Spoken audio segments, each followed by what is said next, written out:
Good morning students. New सृजन academy में आपका स्वागत है। आज हम प्रारंभ करने जा रहे हैं हिंदी साहित्य। मैं टॉपिक वाइज आपको नहीं पढ़ाऊंगी। मैं सिविल सर्विस में जो भी क्वेश्चन पूछे गए हैं मेंस राइटिंग में, उनके आधार पर मैं आपके जो है ये टॉपिक पढ़ाते हुए ले चलूँगी। जो कि प्रश्न कोई पूछा गया होगा उसका आंसर लिखवाते चलूँगी। इससे होगा कि आपका जो है सिविल सर्विस की भी तैयारी होगी। उसके अलावा वनडे एग्जाम्स में जैसे पूछा जाए कि भक्तमाल किसकी रचना है, तो नाभादास की रचना है। नाभादास के गुरु कौन थे, तो अग्रदास थे। भक्तमाल की रचना कब हुई थी, तो 17वीं शताब्दी में हुई थी। 84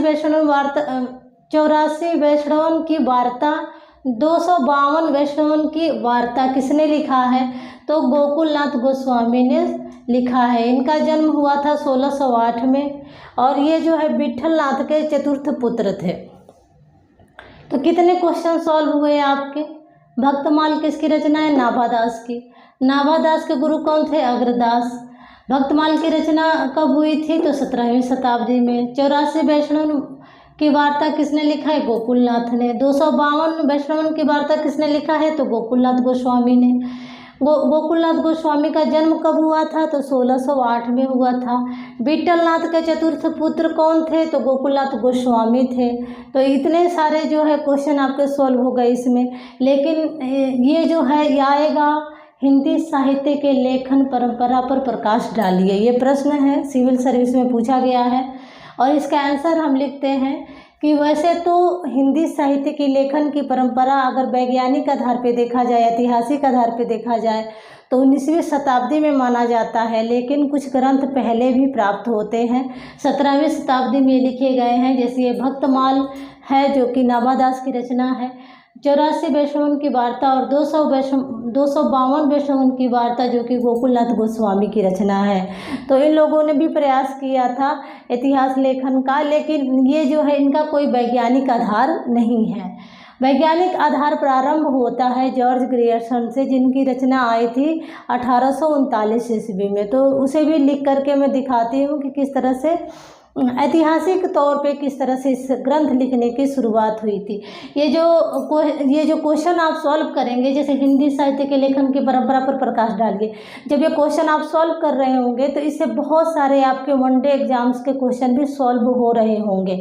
आपका टीजीटी, पीजीटी, आपका केवीएस भी इस तैयार हो रहा होगा। उसके अलावा हिंदी साहित्य के क्वेश्चन जिस भी एग्ज़ाम्स में आते हैं उन एग्ज़ाम्स के लिए भी ये बहुत ही फ़ायदेमंद रहेगी वीडियो।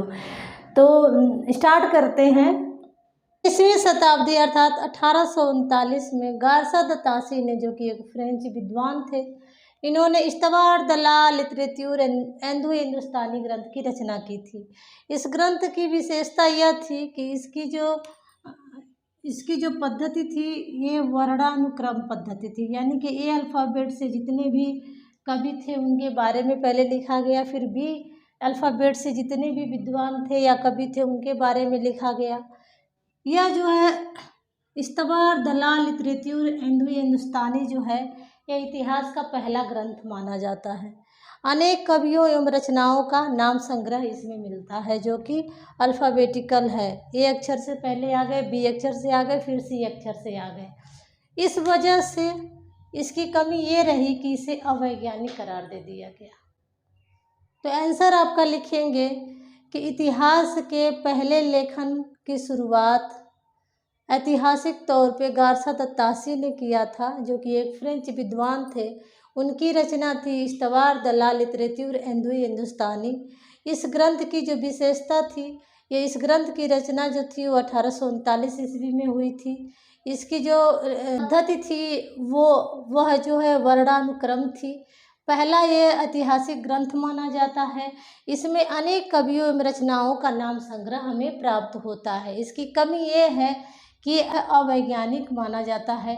कवियों और रचनाकारों के नाम संग्रह तो प्राप्त होते हैं, लेकिन उनका टाइम पीरियड आपको प्राप्त नहीं होता है, तो इसलिए इसे अवैज्ञानिक करार दे दिया गया। अब दूसरी रचना हमारी आती है लेखन में दूसरा प्रयास शिव सिंह सेंगर द्वारा किया गया। इनका जो ग्रंथ था शिव सिंह सरोज, इस ग्रंथ की खासियत ये थी कि यह पहला ग्रंथ था जो किसी भारतीय द्वारा लिखा गया था। इसकी रचना जो है 1883 ईस्वी में हुई। किसी भारतीय द्वारा पहला प्रयास था यह। इस ग्रंथ में 1000 कवियों का जीवन परिचय मिलता है। शिव सिंह सरोज में 1000 कवियों का जीवन परिचय मिलता है। इसकी जो पद्धति थी यह कालानुक्रम पद्धति थी। इससे पहले जो ग्रंथ था वह वर्णानुक्रम पद्धति थी उसमें, लेकिन इसमें जो है काल के अनुसार जो है कवियों का जीवन परिचय दिया गया था। लेकिन इसकी कमियां ये रही कि इसमें जो है काल विभाजन एवं नामकरण पे कोई भी ध्यान नहीं दिया गया। दूसरी कमी यह है कि यह इतिहास ग्रंथ कम लगता है और यह जो है नाम संग्रह अधिक लगता है, यानी कि 1000 कवियों का इसमें जो है आपको परिचय मिलता है, कालक्रमानुसार मिलता है, लेकिन नामकरण का कोई भी प्रयास नहीं किया गया है, ना ही इसमें जो है काल विभाजन किया गया है। तो इसलिए इसे भी वैज्ञानिक आधार नहीं प्राप्त होता है। वैज्ञानिक आधार पे सबसे पहला जो प्रयास था वह था जॉर्ज ग्रियर्सन साहब का। अब उनकी रचना को हम एक बार देखते हैं। डॉक्टर जॉर्ज ग्रियर्सन द्वारा पहला वास्तविक ऐतिहासिक ग्रंथ लिखा गया जो कि the modern vernacular literature of Hindustan था। इसकी विशेषता यह थी कि इसकी रचना जो है 1888 ईस्वी में की गई थी। भक्ति काल को स्वर्ण काल तथा भक्ति काल के उदय के बारे में इसमें पहले बताया गया था, यानी कि the modern vernacular literature of Hindustan में पहली बार भक्ति काल को स्वर्ण काल नाम दिया गया था। The modern vernacular literature of Hindustan, the modern vernacular literature of Hindustan Bharat का जो है पहला वास्तविक ऐतिहासिक ग्रंथ माना जाता है। इससे क्योंकि इसमें पहली बार जो है काल विभाजन और नामकरण पर ध्यान दिया गया, यानी कि the modern vernacular literature of Hindustan में पहली बार काल विभाजन और नामकरण पर ध्यान दिया गया। इसलिए जो है यह भारत का पहला वास्तविक ऐतिहासिक ग्रंथ माना जाता है। इसमें आदिकाल को चारण काल नाम दिया गया है, यानी कि ये जो ग्रंथ है the modern vernacular literature of Hindustan, इसमें आदिकाल को चारण नाम दिया गया है, भक्ति काल को स्वर्ण काल नाम दिया गया है तथा इसमें पहली बार जो है काल विभाजन और नामकरण किया गया है। इसकी कुछ कमियां भी रहीं, इसकी अच्छाइयों के साथ इसके अंदर कमियां थी। कमियां विभाजन और नामकरण जो है वो दोषपूर्ण था, वो पूरी तरह से सही नहीं था। भक्ति काल की जो व्याख्या इसमें दी गई है वह गलत दी गई है। तो इस तरह से इसमें भी कुछ कमियां हमें नज़र आती हैं। फिर हम आगे बढ़ते हैं कि आगे जो है कौन सा ग्रंथ आया था। जॉर्ज ग्रियर्सन के बाद मिश्र बंधुओं ने प्रयास किया था। ये मिश्र बंधु थे गणेश बिहारी, श्याम बिहारी और सुखदेव बिहारी। इन तीनों भाइयों ने एक ग्रंथ की रचना की थी मिश्र बंधु विनोद नाम की। इसके जो मिश्र बंधु विनोद के जो है 4 भाग में इसे प्रकाशित किया गया। मुख्यतः थे जो ऐसे कहा जाता है कि इसके 8 भाग थे, लेकिन प्रकाश में 4 ही आए थे। 1913 में 3 भाग आए थे और चौथा भाग आया था 1934 ईस्वी में। ये जो मिश्र बंधु विनोद है इसकी रचना मिश्र बंधुओं ने किया था। गणेश बिहारी, श्याम बिहारी, सुखदेव बिहारी, और इस मिश्र बंधु विनोद को 4 भागों में प्रकाशित किया गया था। 1913 में इसके 3 भाग प्रकाशित हुए थे और 1934 में इसका चौथा भाग प्रकाशित हुआ था। इसमें 5000 कवियों का जीवन परिचय मिलता है। इसमें 5000 कवियों का जीवन परिचय मिलता है। इसके अलावा इसमें हिंदी साहित्य के खंड को 5 भागों में बांटा गया है। हिंदी साहित्य के खंड को 5 भागों में बांटा इन मिश्र बंधुओं ने। साहित्य इतिहास का मूल्यांकन रस, छंद, अलंकार आदि के आधार पर किया गया है। इसमें जो साहित्य इतिहास का जो मूल्यांकन किया गया वह जो है रस, छंद और अलंकार के आधार पर किया गया है। इसलिए इसमें कमियां क्या निकल करके आती हैं कि इसकी कमियां में जो है काल विभाजन एवं नामकरण जो है दोषपूर्ण था। यानी कि इस मिश्र बंधुओं की रचना मिश्र बंधु विनोद में भी जो काल विभाजन था और नामकरण था वह दोषपूर्ण था। इसके बाद आते हैं आचार्य रामचंद्र शुक्ल। आचार्य रामचंद्र शुक्ल ने एक महत्वपूर्ण कोशिश की। हिंदी साहित्य के लेखन परंपरा में सबसे महत्वपूर्ण नाम अगर किसी का है तो आचार्य रामचंद्र का शुक्ल है। इनकी रचना हिंदी साहित्य का इतिहास, जो कि एक अपने आप में बहुत ही महत्वपूर्ण रचना है। इस रचना की विशेषता है, पहले तो ये 1929 में प्रकाशित हुई। ये जो आचार्य रामचंद्र शुक्ल जो थे काशी हिंदू विश्वविद्यालय के जो है प्राध्यापक थे। इन्होंने पहले वहाँ के छात्रों को पढ़ाने के लिए पहले नोट्स तैयार किया, फिर उस नोट्स को फिर बाद में इन्होंने ग्रंथ के रूप में विकसित कर लिया। सर्वप्रथम वैज्ञानिक ढंग से इतिहास लेखन की शुरुआत जो है आचार्य रामचंद्र शुक्ल के द्वारा की गई। 9 वर्षों के कालखंड को इन्होंने 4 खंडों में विभाजित किया। इनके द्वारा जो नामकरण किए गए 9 वर्षों के कालखंड को इन्होंने 4 भागों में विभाजित किया। आधार था साहित्यिक प्रवृत्तियाँ, यानी कि इन्होंने जो विभाजन किया था उसका आधार था साहित्यिक प्रवृत्तियाँ। आचार्य रामचंद्र शुक्ल, इनका ग्रंथ हिंदी साहित्य का इतिहास, इसका जो है प्रकाशन हुआ था 1929 में। इसका जो है एक संशोधित संस्करण आया था 1940 में।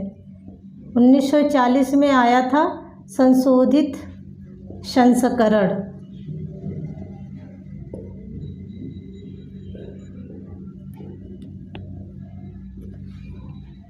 सर्वप्रथम वैज्ञानिक ढंग से इन्होंने इतिहास लेखन किया। 9 वर्षों के कालखंड को 4 खंडों में विभाजित किया। आधार रही साहित्यिक प्रवृत्तियाँ। मील का पत्थर कहा जाता है इतिहास के लेखन में। इनका जो ये ग्रंथ है हिंदी साहित्य का इतिहास, आज भी जो लोग हिंदी की तैयारी करते हैं, हिंदी साहित्य की तैयारी करते हैं, तो उसमें जो ये ग्रंथ है इसमें जो ये ग्रंथ है हिंदी साहित्य का इतिहास, इसका बहुत बड़ा रोल होता है इसको समझने में हिंदी साहित्य को। अब इसके बाद जो है आचार्य हजारी प्रसाद द्विवेदी का जो रोल था वो भी महत्वपूर्ण था। हिंदी साहित्य लेखन परंपरा में अगला महत्वपूर्ण नाम जो है हजारी प्रसाद द्विवेदी का है। हजारी प्रसाद द्विवेदी का ग्रंथ है हिंदी साहित्य का आदिकाल। इसमें इन्होंने जो है कालखंड को बांटा है। इन्होंने हिंदी साहित्य के प्रारंभिक काल को आदिकाल नाम दिया है। अगला नाम है राम कुमार वर्मा। इन्होंने अपने ग्रंथ हिंदी साहित्य का आलोचनात्मक इतिहास में इसका वर्णन किया। उसके अलावा डॉक्टर धीरेन्द्र वर्मा ने हिंदी साहित्य नामक ग्रंथ लिखा।